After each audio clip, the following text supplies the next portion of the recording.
দণ্ডপ্রাপ্ত শেখ হাসিনার বাংলাদেশে প্রত্যর্পণ করার বিষয়টি উঠে এসছে এবং আমরা তাদেরকে বলেছি এই প্রত্যর্পণ প্রসেস ত্বরান্বিত করার জন্য। আমরা আশা করি ভারত এই ব্যাপারে পজিটিভলি সাড়া দেবে।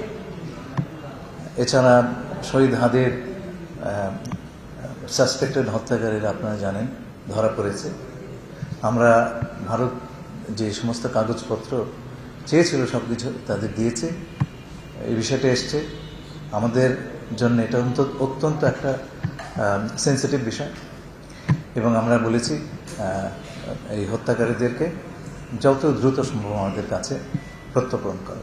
5 আগস্টের ব্যাপারে আমাদের যে পজিশন আমরা ক্লিয়ারলি বলে দিয়েছি এবং সেটা গুরুত্বের সঙ্গে অনুধাবন করেছেন ভারতীয় কর্তৃপক্ষ। সেটা আমাকে গতকালকেও তারা জানিয়েছেন, আজকেও তারা প্রধানমন্ত্রীকে সেটা বলেছেন।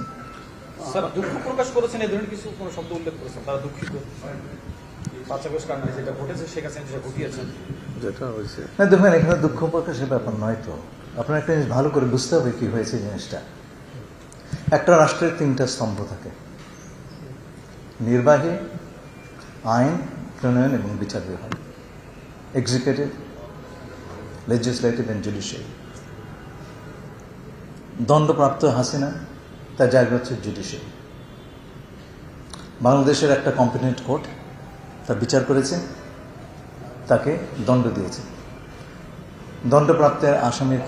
দণ্ডপ্রাপ্ত ব্যক্তির বিষয়ে কি হয়, তাকে কাস্টডিতে নেওয়া হয় এবং তার যদি কিছু বক্তব্য থাকে, আত্মপক্ষ সমর্থনের কিছু থাকে, সেটা আদালতে বলবে।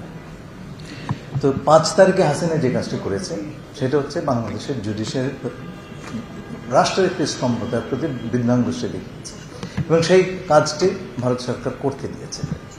সুতরাং আমরা এই কথাটা আমি গতকালকে বলেছি যে আমাদের রাষ্ট্রের পুরো কাঠামোর প্রতি আমরা চাই সারা বিশ্বের সকল দেশ শ্রদ্ধাশীল হোক এবং আমরা আশা করব আমাদের এই বিষয়টি ভারত সরকার অনুধাবন করবেন। আমার ধারণা হচ্ছে তাদের সঙ্গে কথা বলে তারা জিনিসটা বুঝতে পেরেছেন এবং আশা করব যে আমাদের রাষ্ট্রের কোনো স্তম্ভকে আন্ডারমাইন করার কিছু তারা আর করবেন না, এটা আমাদের প্রত্যাশা। এবং আমার তাদের সঙ্গে আমার যা কথা হয়েছে তাতে আমি কিছুটা হলেও আশ্বস্ত। প্রথম কথা হচ্ছে আমি গণক না, সুতরাং বলতে পারবো না কোন দিন এটা হচ্ছে।